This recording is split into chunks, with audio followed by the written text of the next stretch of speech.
What about a packed lunch if they're going to work? How do we do that? Lunch.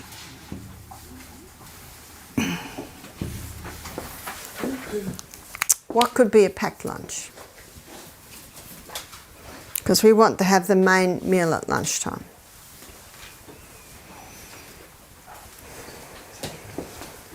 Salad?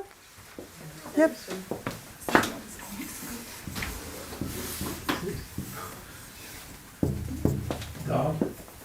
Dal, yep. So let's have a look at some legume options. So some legume options could be hummus, yeah? Could be lentil burger, yeah?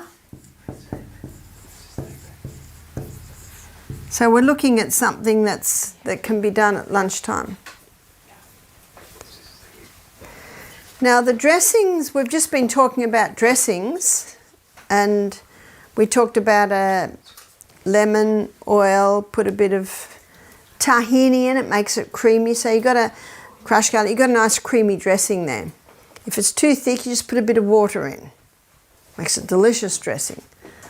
So an easy, quick lunch is the dressing, which you made on a Sunday afternoon or the day before, and a tin of cannellini beans, say, or a packet of cannellini cooked beans. Rinse it well and put those two together. Got that? That's very nice.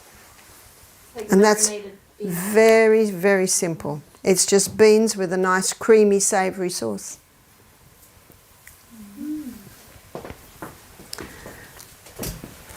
So I'll just say white bean and dressing.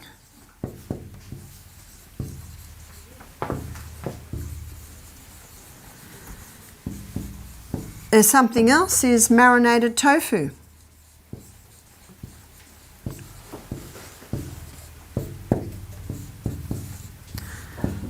And the longer that sits in its marinade, the nicer it gets. Tofu's a tasteless sponge.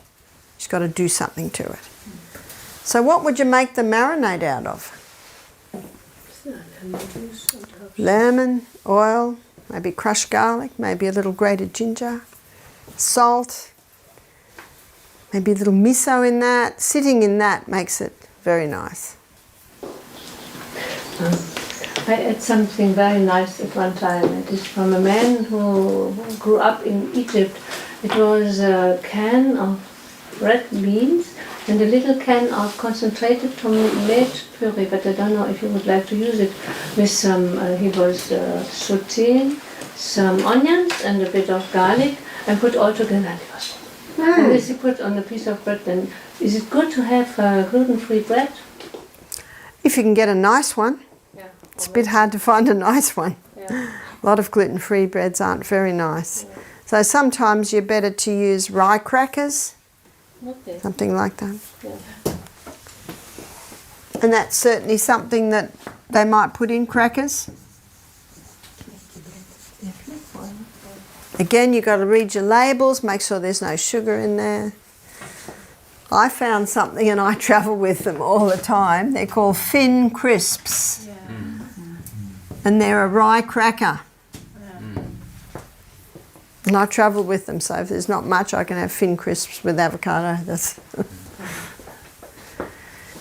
so this is packed lunch, yeah. There's something else that that's an easy additive, and that's olives, yeah.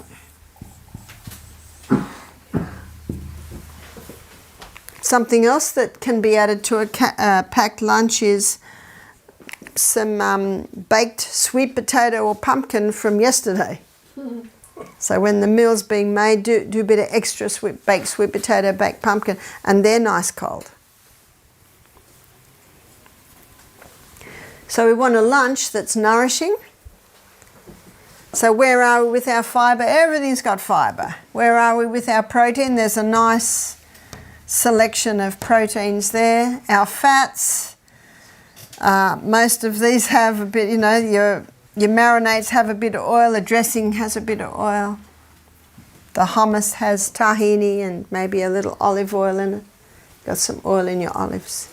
And a nice dessert is some nuts. Because a lot of people, especially meat eaters, they've no idea what to have for a picnic. So it's good for you to play around with those yourself. And you might even come up with something more exciting. So if they have that for lunch, maybe that's not as substantial as they would usually have if they were at home. And maybe if it was a bit earlier, maybe their lunchtime is 12 o'clock, well, they're going to be hungry at night. So what can they have at night? Yeah? The smoothie without protein. Yeah, could be the smoothie without protein, much less complicated. A soup. Soup, yeah. And a soup, big pot of soup can be made on a Sunday afternoon, and maybe you'll leave enough for Monday, Tuesday, Wednesday and freeze the rest. Soup is something easy that can or it can be made of an evening for the next day. So freeze in portion sizes. Then before the person goes to work, they take it out of the freezer, put it in the fridge, so when they get home, all they have to do is warm it. And the other is, whatever works.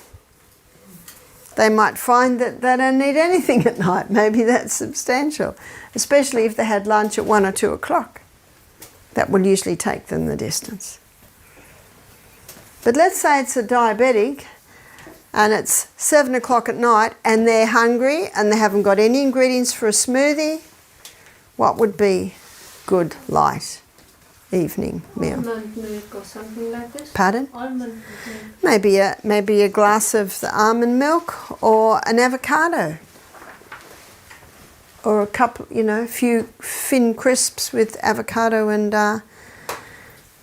tomato on. Or maybe there might be a little hummus in the fridge. Just something very light. If it's only a small amount is eaten at night, it digests quickly. A large meal takes a while to digest. A small meal, of course, a lot quicker. I'm going to more the unusual ones because when you've got someone that hasn't got a major health problem, it's a lot easier. But these are the more difficult ones.